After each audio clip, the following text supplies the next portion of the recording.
迎搭乘自动驾驶公车。Who are you?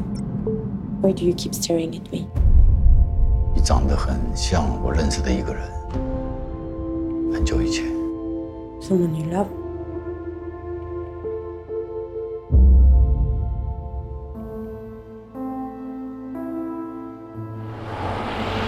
你认识我妈吗？我不记得她。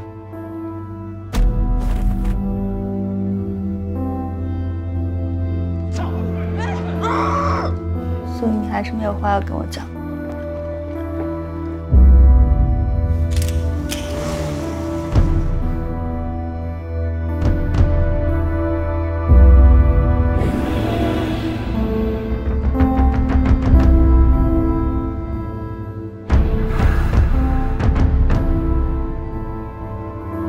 好了，我们一起走。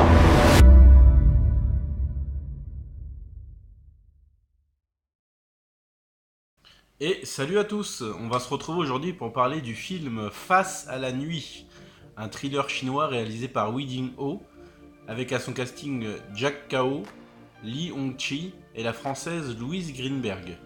Face à la nuit, ça va nous raconter l'histoire de la vie d'un homme racontée sur 3 nuits durant son existence. On va découvrir qui il est, ce qu'il fait, pourquoi il le fait, et tout ça va être raconté à travers ces 3 nuits donc.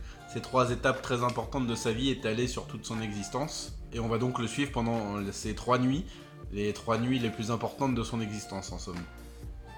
Déjà, je vais parler de la construction du film, que j'ai trouvé très sympa.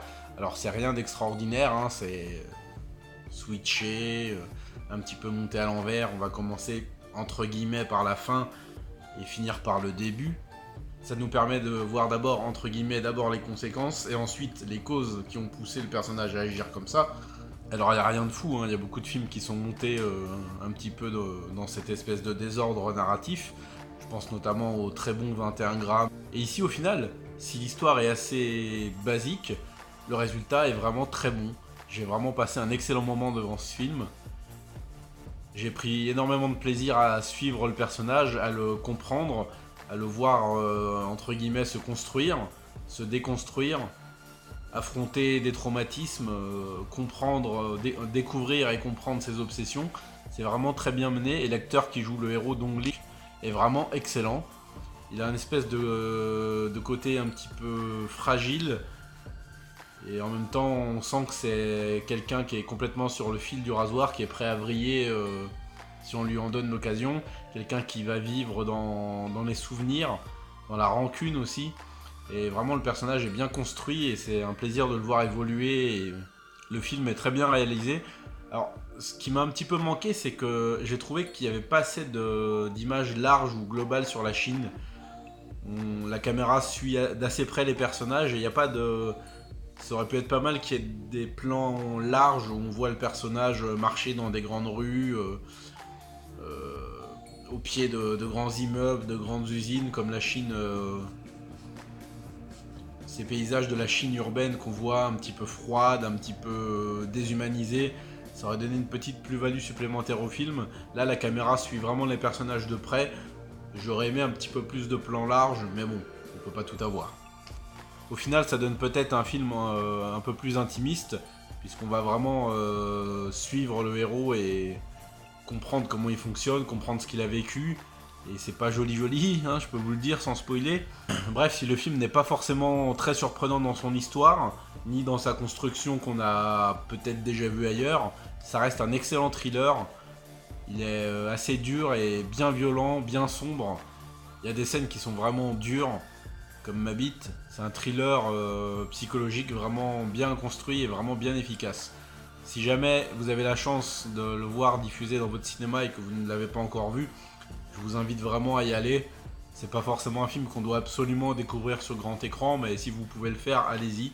Il n'est pas spécialement spectaculaire ou inventif dans sa mise en scène, mais c'est vraiment un film à voir. Pour moi, ça sera, je pense, dans mon top de l'année 2019. L'acteur qui joue le héros est vraiment très très bon. Excusez-moi, j'ai encore oublié son nom. Moi et ma mémoire. Et la française Louise Greenberg, ça va. Elle est pas spécialement douée, moi elle est pas spécialement honteuse non plus. Son personnage est pas mal. Il aurait pu être un peu plus creusé, mais bon, ça va, ça nuit pas du tout au film. Elle joue correctement, on va dire, voilà. Elle dégage pas spécialement quelque chose d'envoûtant, mais elle est pas du tout honteuse non plus. Les personnages dans leur ensemble sont tous assez bien écrits. Le personnage qu'on voit dans le dernier acte, la femme gangster, hein, je vais l'appeler comme ça, c'est vraiment pas mal, hein, c'est plutôt bien trouvé, même si au final, bon, on aurait pu s'en douter. Mais son personnage est vraiment pas mal, ça se passe dans le dernier acte du film et ça apporte une touche d'émotion vraiment bienvenue pour le conclure, hein, puisqu'on est dans la dernière partie. La première partie du film, ça se passe dans une espèce de Chine futuriste.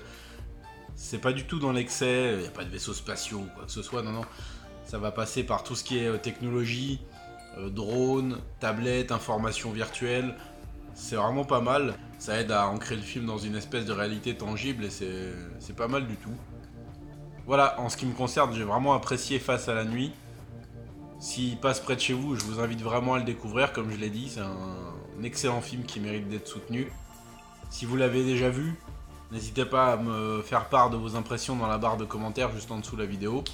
Ça sera toujours agréable et sympa de pouvoir échanger sur des films aussi réussis. Voilà, qu'est-ce qui fait chaud, Seigneur. Il est censé pleuvoir demain, j'espère. Sur ce, je vais vous laisser. Je vais vous dire bonne soirée, bonne nuit. Regardez du cinéma asiatique, vous savez que ça déchire.